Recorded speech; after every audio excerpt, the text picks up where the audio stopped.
You're listening to Soul Growth with me, Jade Stoner. Here we go beyond performance and surface level success and return to your true source of power, you. When you come home to yourself, when you allow your soul to lead, you access a depth of peace, safety and self-trust that success alone was never meant to fulfill, without losing your edge, ambition or vision. You get to live a life that feels as eternally rich as it looks outwardly impressive, and it begins within you. Hello and welcome to this episode of Soul Growth. Today's conversation is something that is really, really important, and I feel like this is the ideal time as we close out one year and we're moving into the next to really share this message with you and to remind you that your dreams are a part of your soul. Your soul desires are your destiny. And whatever that dream is for you, it has been given to you for a reason. We all have dreams. It's part of being human. And some are big, some are huge, some are small. And it doesn't matter what you already have or what you've already achieved. If you're being called to more, if you're being called to do bigger things, it's because that thing is meant for you. And right now, you might have a narrative going on in your head that is telling you that it's not okay for you to want more and you should be happy with what you have. And I'm here to remind you that you're not greedy, bad, selfish, or any other bullshit thing that your mind, family, well-meaning friends might say to you. It is safe for you to want more. Your desire for more has been placed inside of you for a reason, and you are meant to real life all of your soul desires. Your desire for more is a desire for growth, and it's a natural expression of who you are. I shared with you in the last episode that your dreams are often spiritual initiations. You have to grow and expand to become the person who can handle them. That is spiritual, that is growth, and it's a big part of why you came here to this thing called life. And if you've been thinking small, it's time for you to think bigger. And if you think you've already been thinking big, it's time for you to think bigger. It's time for you to claim your soul desires. So what is a soul desire? A soul desire is a desire that's a part of you, and you want it because you want it. Not because you think it's going to make you look a certain way or people are going to think certain things of you. That's an ego desire. When the desire for the thing is about you thinking that it's going to make other people perceive you in some way, whether that be trendier, wealthier, more successful, whatever, that's an ego desire. And that's not what we're going for. We're going for the soul desires. The soul desires are the ones that are just a part of you because you know they're going to make you feel good, because maybe they will impact other people in a certain way. Your soul desires are something that you feel in your gut, not in your head. If it's something that's come from your head, that's very likely an ego desire. And just because it's a soul desire, it doesn't mean that it will come to you effortlessly. It's not a magic wand thing. Again, your desires are often spiritual initiations, and those spiritual initiations usually call for growth. Because soul growth, spiritual evolution, is about you vibrating at a higher frequency. And that's about shedding the shit and becoming more of who you are and elevating to a higher timeline. And those dreams will call you to unbecome everything that you are not, everything that you've picked up along the way that told you that you should be a certain way, that you're supposed to look or dress in a certain way or have a certain type of relationship or have a certain career because that's what your parents did and that's what your grandparents did and that's what your great-grandparents did. And this is about questioning, okay, but is this what you really want? Is this what you really desire? It's about letting go of past versions of you, because the version of you 10 years ago may have created something in their life that is not a match for who you are now and who you're becoming, and it's okay to let that go. It's okay to let things go. It's okay to allow a dream to evolve, to shift, to look slightly different than you thought it would, allowing the space for it to be better than you thought it would be. And it's about having the discernment to know when the dream is no longer a dream, it's something you don't want anymore. It's about releasing everything that's not aligned for you. It could be people, it could be where you live, it could be how you dress, it could be what car you drive, how you show up in the world. Whatever it is for you that isn't aligned, it's time for you to unbecome and let that go, because these things aren't a part of your future. It may be a habit, it may be a thought, it may be certain programming. You know, what got you to where you are now is not what is going to be what is going to get you to your next level. And sometimes that's painful, right? Remember that birthing canal of desire. While you're sitting in that void between letting go of the old and waiting for the new to show up in your reality, it might be painful, it might be uncomfortable. You keep on going anyway. And you get comfortable with being uncomfortable. That's a big part that most people miss in making their desires, making their dreams a reality. I said this in the last episode. When people are uncomfortable, they let the thing go because they think it means that it's not meant for them. They think it's a sign. And that's often not the truth. Sometimes it is the truth, and sometimes it's not. Most people give up when they're uncomfortable because they don't know how to handle the discomfort. So this is about you learning to get comfortable with being uncomfortable, because the discomfort is where the growth is. The discomfort is the changing of guards between where you are now and where you want to be. It's part of your soul growth journey. And as you let go of the old, you create space for the new. And you remind yourself that you can handle all of it. Yeah, remember that line? And you remind yourself that everything is happening for you.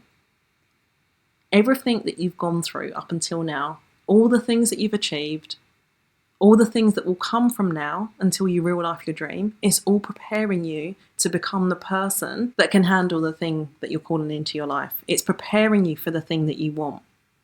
Your job is to follow your intuitive nudges. It's to pay attention to the signs around you and take the aligned actions.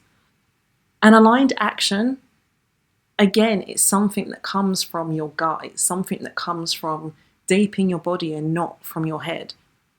An aligned action isn't always logical or practical because it's building your trust. It's about you doing the things and taking the action, even when it doesn't make sense. Because here's what's actually happening.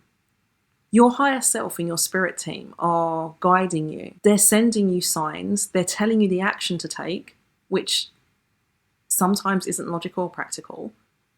And when you take action on those things, when you do the things, regardless of whether they make sense to you or not, you're showing your spirit team that you can follow their direction. And when they know that you can handle it, when they know that you're going to do what they're guiding you to do, they'll give you more signs to follow. We're moving into a time when it's about listening to your gut and your heart more than your logic. Logic is required in life, it is needed, but it can only take you so far. Remember that I've shared with you that the future is spiritual as fuck. This is part of that. Your inner knowing will take you much further than your logic can take you, because your logic has a ceiling, it has a limit. Because it's your human mind, it's your ego mind, and it can only see so much. But when you're working with your inner knowing, that part of you that has a direct line to source can see everything. Your spirit team see and know things that you have no idea about. Your higher self has codes and keys and all of the things that you've forgotten about, and your higher self communicates with you in whispers and knowings and nudges, helping you to remember those codes and those keys. Those codes and those keys that are going to unlock your dreams for you and the life that your soul is calling you towards.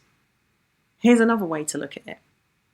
There is a version of you that already exists in the multiverse of life, that already has the things that you're desiring to create in your life. And the theory with that is that you wouldn't even have the thoughts and the desires of the things that you want to create in your life if they weren't possible for you, if that version of you didn't already exist. I once heard somebody say that those whispers and those nudges inside of you are actually that version of you that has the thing calling you forward to that timeline, to that thing. And I found that was really kind of mind-blowing. What you want to create in your life right now may not exist out in the world right now. And that doesn't matter. You may want a certain kind of relationship. And I've said this to you before. It may be a relationship that the world around us doesn't mirror back to us right now because we're living in some messed up times. This ghetto right now. But if you have the desire for that thing, it is possible, it is available. And your only job is to keep on going, to keep on following the nudges and the whispers and doing the things. Find the people and put yourself around the people and in the environments that support you in real life, in your dreams and your desires. And as much as it is about unbecoming, it's also about becoming. I shared in episode 28 that it's about timing and trusting the divine timing of your life. And in addition to this, it's also about your alignment. And I guess they're the same thing, put a different way, because divine timing is really about alignment. And the alignment is something that you create within you. It's about you becoming a match for the thing that you desire. It's not about actual physical timing as our human world has created time. It's really about how long is it going to take you to move from the version of you that you are now to the version of you who is a match for the thing that you want. And a lot of that is about trusting your path and your journey and your process. Your process may not look like somebody else's. It may not sound like somebody else's, but if that is what you are being guided to do, it's about you learning to trust that and doing it. The time that it takes for your dreams to come to you is the time that it takes for you to become the person who is a vibrational, energetic match for your desires. Remember that Nikola Tesla quote? To understand the secrets of the universe is about understanding frequency and vibration and energy. Something like that.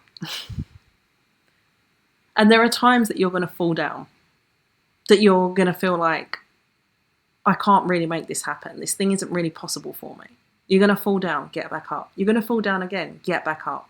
Again, this is the difference between people who create the life that they really truly love, the one their soul is calling them to, and not. Because a lot of people fall down and they stay down. They take that as a sign. Oh, this messed up, so it must mean that it's not meant to be. Maybe.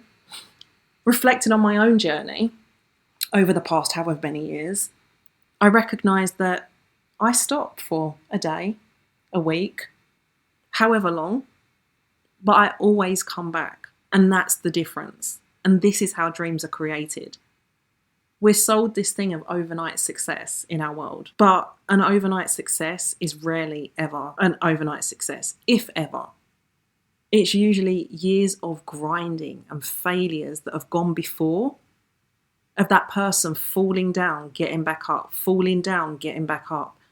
And all of the getting back up adds up to them suddenly coming out the other side of that birthing canal of desires and having the thing that they want, the dream coming true. I watched an amazing movie on Netflix. You know that I love watching those programs and those movies that are based on real life, and I find them really, really fascinating. And this one is called Naiad, and it's about a swimmer called Diane or Diana Naiad. And the story is fascinating. Like, if you can watch the movie, go watch it. Not because it's the world's best movie, but because of the story in it. It's based on a true story. And this lady, Diane Naiad, she had a dream to swim from one place to another, and it had never been done before. In fact, she was told it was impossible. It was a death wish. She didn't care. And she tried it, and she failed, and she tried it, and she failed. And this happened like quite a few times. She kept trying this thing and she kept failing. And the first time she tried it, I think she was already in her 30s. And basically, 50s, she was still trying to do the thing. So by now, you've not only got people telling you that it's impossible, but you've also got people telling her she's too old. And there's some other nuances to this, but I'm not going to give the whole story away because go watch it. But the nuances that I'm talking about, when you watch it, you're going to be like, damn, and all of that too. Moral of the story, she did complete this impossible journey. And she did it, I think, when she was like 60 or 60 something. And basically everything in logical terms should have been impossible for her to do this swim. But she did it. And it is an amazing story of triumph. And it's an amazing story of falling down and getting back up. And following your inner knowing. And knowing that that desire has been placed inside of you for a reason. And it doesn't have to make sense to anybody else. You keep doing the thing anyway. And that is more often than not the level of commitment and discipline that is required to make your dreams come true. And this is really important to understand this distinction and reframe your relationship to your desires, because it's way too easy to give up on stuff these days, to be distracted, to talk yourself out of them, to allow others to talk you out of them, to shrink your dreams, to settle for less than what you truly desire. And this is your reminder that your dreams are a part of your soul. Claim them, honor them.